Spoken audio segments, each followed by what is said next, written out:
Good evening, folks. The grim grinning Mr. Shepherd here for SoCalloween909, and this is our review for the Stranger Things drive-into experience happening over at the Row in downtown LA. So before I continue with the review, I just want to give a big thank you to the Witch's Brew for making this possible. I am in your debt, so thank you so much for getting us into this preview night. So with all that said, let's get on with the review.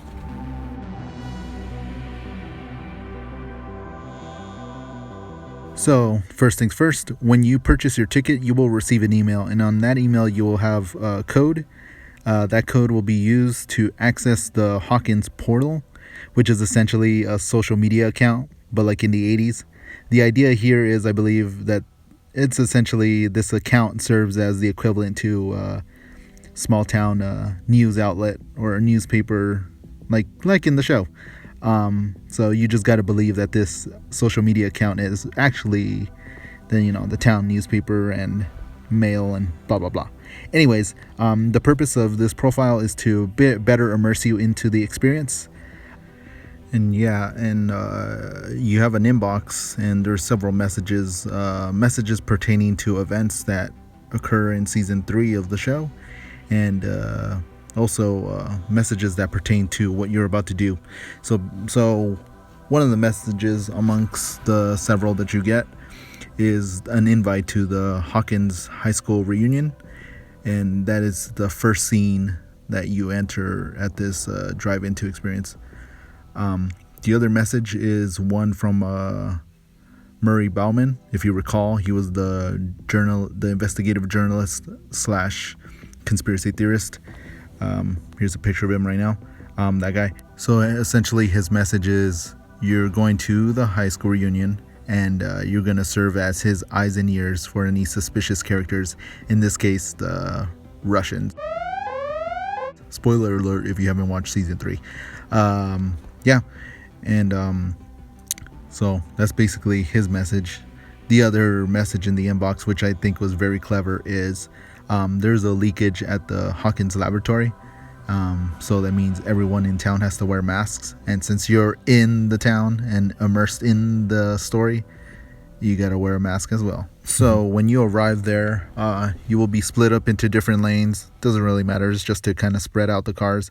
There will be a radio dial on the wall, and you'll later get a card with that same radio dial, just in case you forget to see it. You tune your radio to that station, and you'll be listening to a bunch of pop music, which will be connected to the high school reunion. But every now and then the feed will get interrupted by Murray Bauman, essentially recapping what was written in that message, basically keeping your eyes peeled for any suspicious characters. So as you drive in, you'll get an opportunity to buy drinks and or snacks. You'll be handed a code. Use that code to access your Fever Up app, which is important. And then from there, if you want to buy something, you use the app, and you could purchase all the items through the app, and then they'll hand you the food. And from there, you just enjoy the festivities, as it were. On stage is the DJ. Mr. Clark, the science teacher. He's DJing the show. So anyways, basically he interacts with the audience, does little games, Simon Says kind of games. All while this is happening, you see all the kids, all the cast of kids around the cars on their bikes and whatnot. Then they act out a scene from the 3rd season. So essentially what this whole experience ends up being is you experiencing some scenes from the 3rd season. So I could go on and on about going into detail about each scene, but I don't want to spoil it, so I'll just kind of give a more abridged version from this point on. Oh, and in case I forgot to mention, the phone, you're gonna have to have at least one person with a phone with a good signal, because that phone is going to be important for the rest of the experience. You will receive several QR codes and whatnot, and which will connect you to a live feed, and that live feed will connect to your radio, blah blah blah. Basically, have a phone ready and know what you're doing beforehand. It may seem kind of overwhelming at first, but honestly, you get the hang of it pretty quickly. So long as you have someone else with you, you should be fine. So yeah, the first scene is a start court small, and before I continue, spoiler alert. Yeah, so after that, you head over to the parking garage where you end up with meeting the Russians. Then you have a whole scene there with Steve and what's her name, Robin. The scene when they're already inside the underground base, and this is where a bunch of crazy shit happens in terms of special effects. It's really badass. This is probably one of the highlights of the whole experience, is the special effects that they put on with the lights and everything. You get a Demogorgon as well, but since this was a preview night, they only had one, and by the end of the night we were given a questionnaire, and one of the things they asked us about, like what they could improve, and I told them definitely you gotta have more than one Demogorgon walking in between them cars, because it's not, it would add to the experience a lot. And I know it's supposed to be, close to the show with the one, but come on, you could take some liberties with this. But anyways, so yeah, that's the first scene. The third scene, you enter the upside down.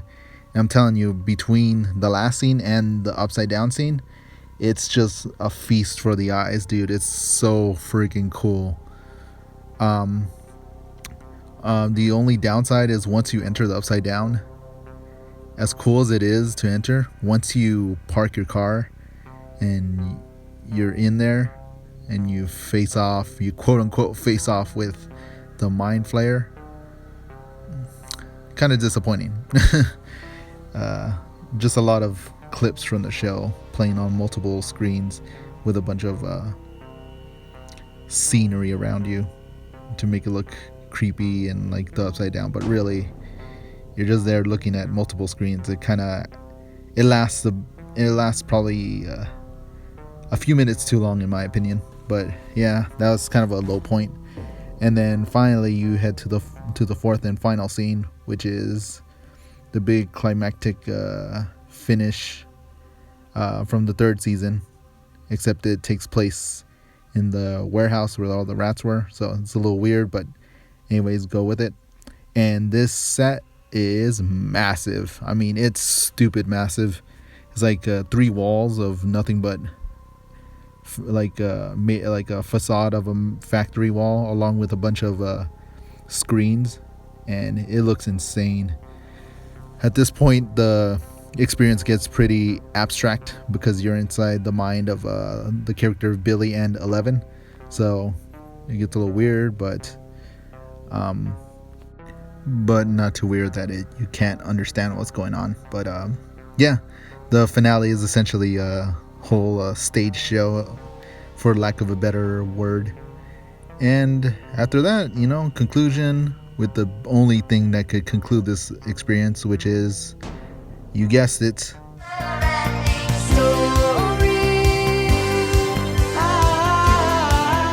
and then that's basically it. At the very end, you get an opportunity to park your car and also purchase any merchandise via the Fever Up app if you want. If not, you could just leave, and then there's a quick photo op. But yeah, that's essentially the entire thing. I abridged it a lot. I cut out a lot of stuff because I don't want to really spoil it. But here's my take. The website says you don't have to be a fan or have watched the show to enjoy the experience, but personally, I disagree. There's a lot of stuff that's going on in this event that really requires some sort of knowledge of the show, and also I think the fans would appreciate this event a little bit more than the casual viewer or just a general audience, because if you're not a hardcore fan, there's a good chance you're probably not going to enjoy this event. Other than that, I enjoyed it for what it was. Given the circumstances, I thought it was a fine show or experience. Also, a long one. You will be there for over an hour. I'm just telling you that right now. So that's always cool, unless you need to pee, in which case that sucks. But yeah, and that's basically the entire experience without spoiling too much for those who are going to see it from between now and February. So with that said, I'm giving the Stranger Things, the drive-into experience, a B+.